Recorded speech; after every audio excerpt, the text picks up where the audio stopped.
I couldn't believe that Liu Kang welcomed me in Earthrealm, or that he thought me worthy to study with his Shaolin masters. After a lifetime of wishing for one, I finally had a home. But my joy was tempered as I thought about Serena. My shadow sister was still under Quan Chi's yoke, and she deserved a life free of him as much, if not more, than I.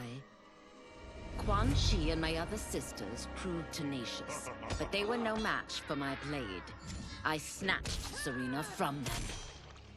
Then Liu Kang helped me break Quan Chi's spell. Her mind free of his influence for the first time in years, Serena chose to join me in Earthrealm. My sister and I once again fight side by side. Only now we do so for Earthrealm. Together, we have formed the Order of Light. While the regime had changed, little else had. My people still suffered in silence, ignored by the rest of Outworld. Though now I knew Empress Melina's secret, that she was also afflicted with Tarkat. If anyone would help, it would be her. But how to get an audience? Syzoth. He was the Empress's new emissary to the Zaterrans. I asked him to introduce us. At great personal risk, he agreed. And as I'd prayed, the Empress was willing to meet. Even better, she would visit the colony. She was shocked to see how we lived. She moved quickly to provide for our care and comfort. Thanks to the Empress and Syzoth, we Tarkatans are no longer pariahs. Until our disease can be cured, that will do. Though the barriers between timelines had been rebuilt, there was no question that they could again be broken. Protecting this timeline would require eternal vigilance, so that it could not fall victim to further outside aggression. But nothing in my countless lifetimes had prepared me for this task. In none of them had multiple timelines ever coexisted. Monitoring them for threats was an entirely novel problem. It would require a novel solution. I discovered that though the timelines no longer touched, their meeting had left them intertwined. I can now secretly surveil all timelines, keeping watch for potential danger. It pleases me to do this service for the new era. Lord Liu Kang may rest assured that it is secure. Quan Chi's defeat had cost me everything. For months I had furthered his plot, and now I had to start over. Saito's people were still in chains. That's when Rain approached me. On the run from Empress Melina, he was desperate for help. And though I'd had my fill of sorcerers, this one was different. I agreed to provide him safe haven. He agreed to help topple Saito's government. And topple it we did. Rain summoned a wave so fast, so powerful, that it crushed the capital. Saito's fascist rulers were swept away. My people are finally free. They can chart their own course, needing only to follow their own desires. Their lives are now blessed by anarchy.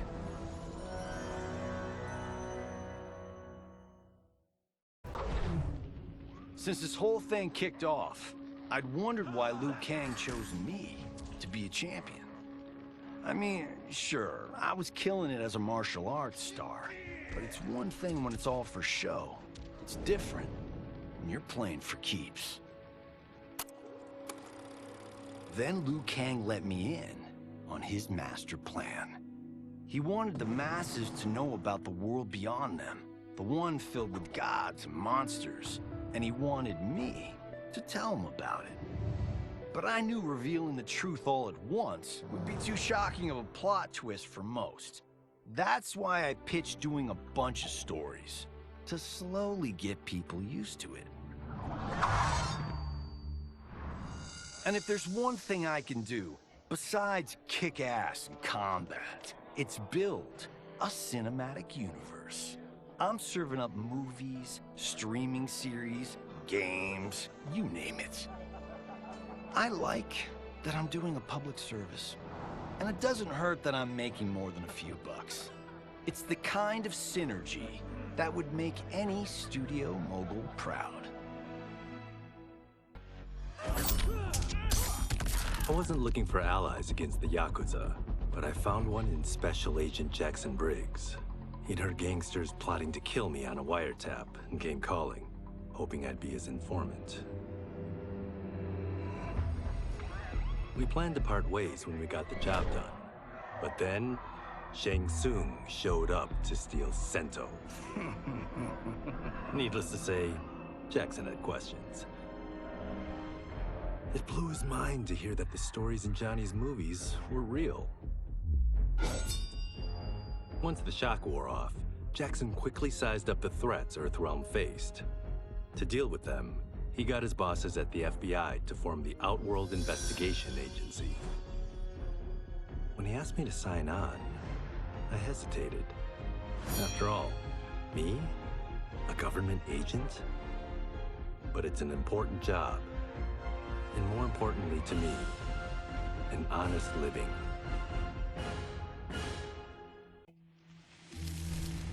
General Shao's revolt left Outworld's armies in tatters. We were vulnerable to enemies both foreign and domestic.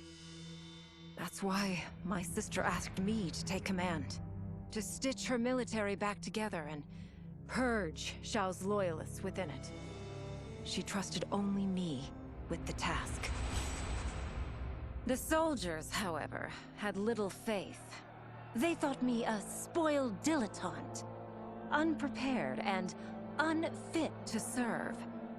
That I could fight mattered little. All that mattered was that I wasn't one of them. I finally earned their loyalty by orchestrating an epic victory over Shao and his rebels. Though the general himself escaped, his forces were smashed. For as long as I am able, I will lead the Empress's armies in defense of Outworld. Through strength, we will achieve peace. It was inevitable that the Shaolin Masters had me join them. They knew just how much future initiates could learn from me. Shujinko was one of my earliest. His ability to absorb anyone's powers and skills was amazing. With the right training, he could become our greatest champion. I knew that I alone could give it to him. But as his proficiency grew, so did his ego. In love with himself and his power, Shujinko became a threat to the realms. He hadn't learned humility, because I wasn't the one who could teach it. I should have listened to Raiden's warning and not tried to train Shujinko alone. After he was subdued, Shujinko's accumulated abilities and memories were taken from him. He is once again a new initiate, ready to begin his training. This time, Raiden and I train Shujinko together. He will become the champion he is destined to be. And I will fulfill my duties, humbly and cooperatively. As her reign began, Empress Mileena faced many challenges. To meet them, she turned to the people she trusted. Her sister to lead her army, and me to lead her Imperial police. Though I missed Empress Sindel dearly, I was glad my ties with her family had been mended. But while it was an honor to be made responsible for Outworld's internal security, I soon realized accepting the appointment was a mistake. I'm not cut out to be a bureaucrat, nor am I patient enough to navigate the Imperial Court's politics. I was at my best patrolling Sundo's streets, when I could feel the city's pulse and serve and protect its citizens directly. That's why I resigned my post and resumed my role as Sundo's first constable. I end each day knowing I've made a difference. My loyal partner had warned me. Reclaiming my power as Keeper of Time might have unforeseen consequences. In this, as in most things, he proved prescient. The process I had undergone did irreparable harm to my body. Taking back my power had cost me my immortality. While my lifespan would still stretch across eons, I would one day perish. And if the war with Titan Shang Tsung taught me anything, it is that this timeline is not safe without a protector. Yet I had never given thought to choosing a successor. Who is it that could replace me and protect my new era? The answer, of course, is Geras. Tireless and meticulous, he is perfectly suited to be entrusted with this grave duty. And no one knows better the temptations of the Hourglass. I have no doubt he will be above them. Though worried about how the public might react, I met with Baraka to discuss his Tarkatans. Speaking from his heart, he moved me. I agreed to visit his colony and see how his people lived. The conditions were atrocious. This was one of my mother's few mistakes. Like all Outworlders, she treated Tarkatans with scorn. What they deserved from us was compassion. And the only way to get it for them was to reveal my affliction. To show all my subjects that even an Empress could get Tarkat. The scandal my revelation caused was intense. But with the help of Kitana and Tanya, I emerged from it a stronger Empress than ever. My honesty, empathy, and resolve won over my remaining doubters. There is no longer any question that I am fit to lead the Empire. Quan Chi's plot collapsed. Along with it, my plan to secure new beings to feed my starving people. Because I'd advocated for partnering with him, I was held responsible. If I didn't seize for Viternus' new feeding grounds, the Coven would banish me. But then, I had a revelation. I didn't need to conquer realms to feed my people.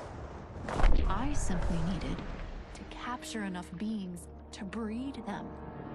Once they multiply, Viternus will have a limitless, renewable source of food. And I only need a few thousand to start. A number so small compared to the billions in the realms that no one will notice as people go missing. But it will be more than enough to establish our breeding stock and feed a ravenous Viternus.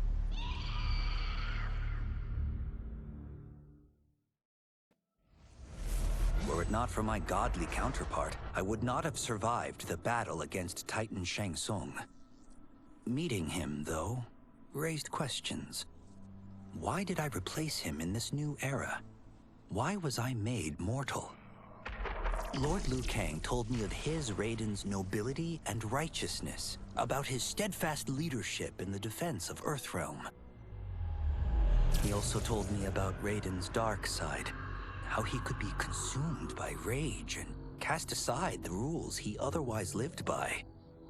Making me mortal and incapable of such anger was to keep me from following in his footsteps. Though I understood the reasons why, I felt I had been done a disservice. To survive the coming battles, I may need the edge that only great rage can bring. As the Shaolin couldn't aid me, I sought out someone who could. Someone to stoke the fire within me and teach me to master it. For this, I could have no better teacher than the Shirai Ryu's Grand Master.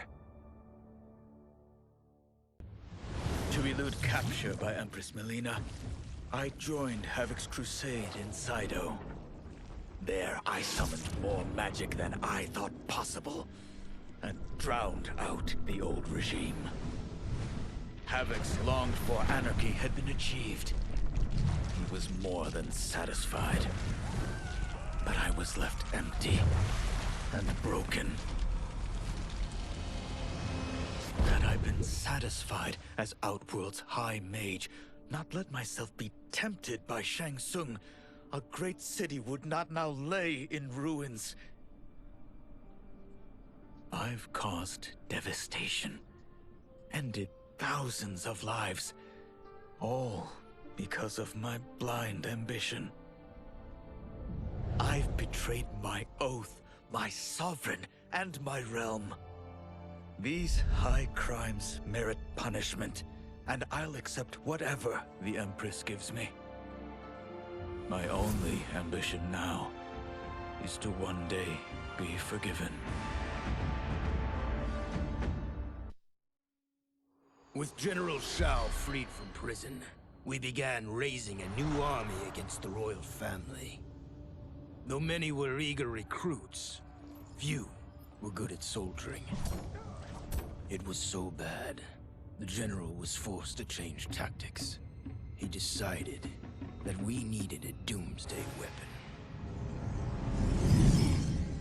That weapon isn't a thing, though. It is a monster.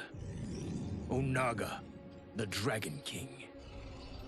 The general told me the old legends were true, that his ancient ancestor defeated Onaga, trapping him deep inside Mount Sagan. The Dragon King is still there today, his pent-up fury waiting to be unleashed. Because Onaga is so dangerous, the general wouldn't risk trying to tame him before.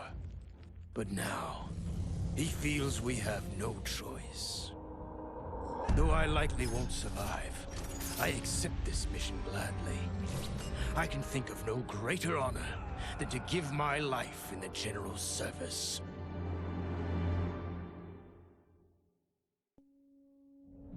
After fleeing Outworld, I hadn't expected to return. But then, I also hadn't expected the new Empress to make me an offer I couldn't refuse. To thank me for helping stop General Shao's rebellion, she asked me to be her emissary to the Zaterrans. Going home, bearing the seal of the royal house, I would show, once and for all, that my mutation wasn't to be feared. That it wasn't a source of shame. To my surprise, I was welcomed. But those warm smiles hid a dark secret. I stumbled upon a trove of official records, which showed that my shape-shifting ability isn't unique. Many Zaterrans are born with it, but are killed by their government to keep it from spreading. Who started this barbaric policy? Who is now enforcing it is unknown. But I will find out. And I will put an end to this madness. No sooner had Titan Shang Tsung been defeated than Bihan and his loyalists hunted us down. Outnumbered, we fled to Japan. There, we sought refuge from an old family friend. As children, we played together. But Harumi Shirai was a woman now, the head of her clan. Her strength, beauty, and intellect awed me. Also incensed by Bihan's betrayal, Harumi agreed to help me forge a new clan, one that would stand against him and defend Earthrealm. Her aid proved invaluable, and as time went on, we grew closer. To honor Harumi and pay respects to my new bride, I named the clan after her, calling it the Shirai Ryu.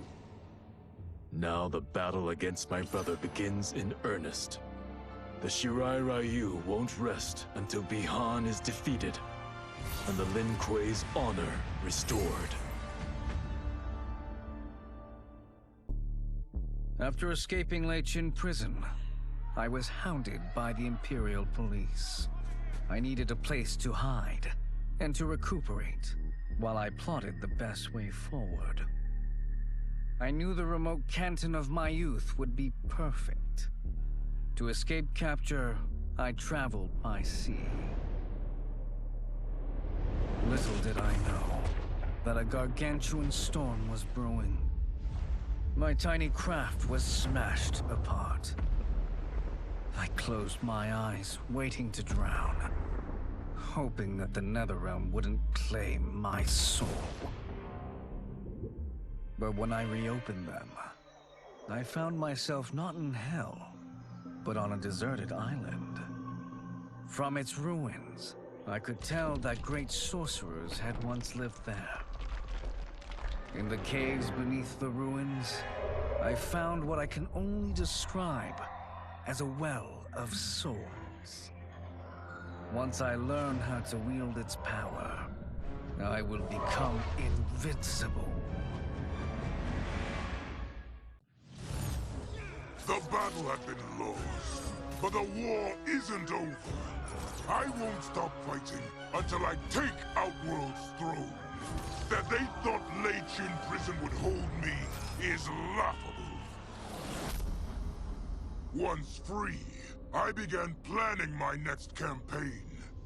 I would need an unstoppable army to overthrow Melina. Unfortunately, most of my former soldiers lacked the courage to rally to my standard. Rebuilding my army would require finding new recruits. And that task is proving easier than expected. Outworld's golden age has left more than a few behind. Without hope, without power, they eagerly heed my call to tear down Melina's government. As the darkness enveloped me, I took a long last look at my family. I did not expect to see them again until their souls joined mine in the living forest. But miraculously, my beloved husband delivered me from oblivion. Though he couldn't save my body, Jared had preserved my soul. Like him and countless others, I am now a part of Ermac. Yet ours is not a peaceful repose. The collected souls within Ermac have their own needs and agendas. Before we can speak as one, we must first reach consensus. I had thought, as the former rulers of Outworld, I and Jared would hold sway. But here we are, two souls among many thousands, fighting for the right to be heard. And if there is one thing we do well together, it is fight. We will win the right to govern Ermac as we once had governed Outworld. And we will rule for the benefit of all.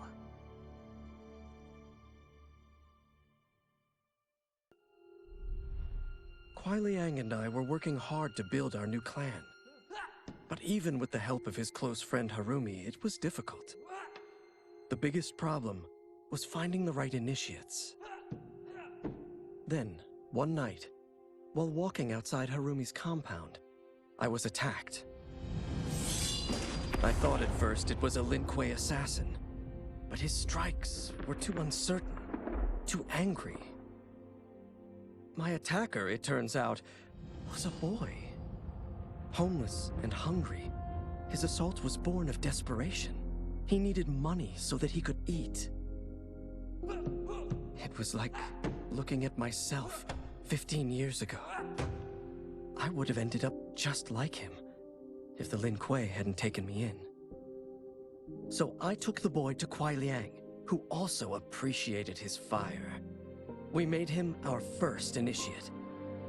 The boy's name? Hanzo Hasashi.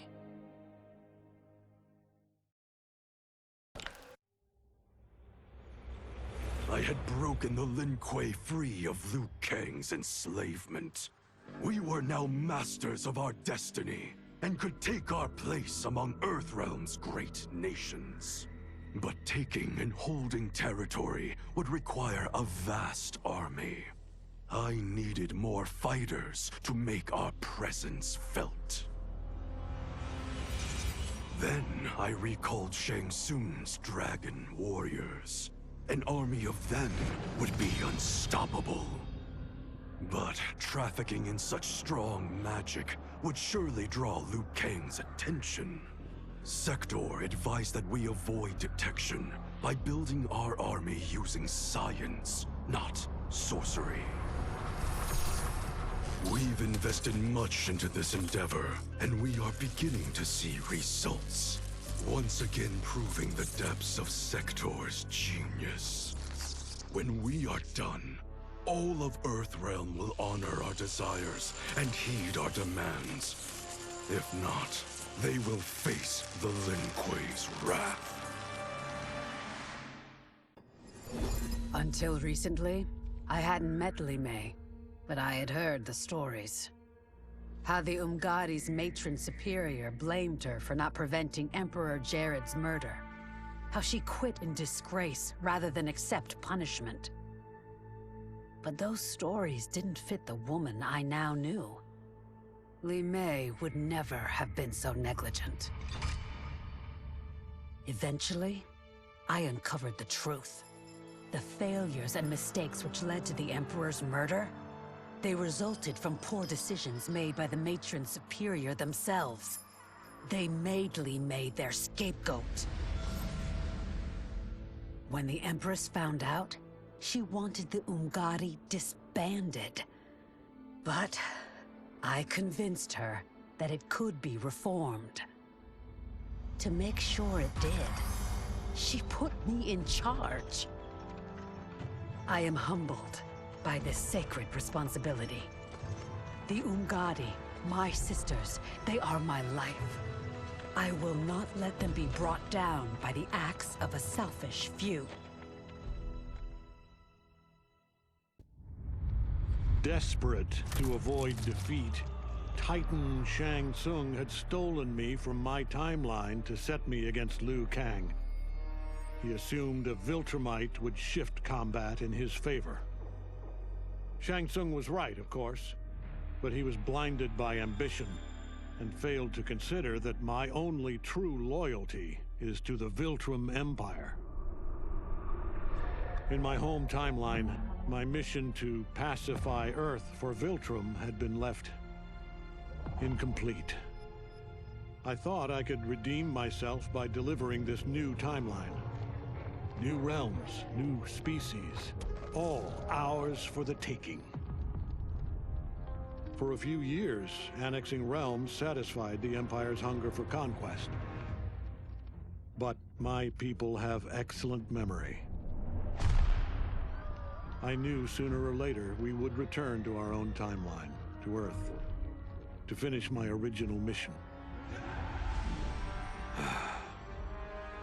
I only hope my son has had time enough to prepare.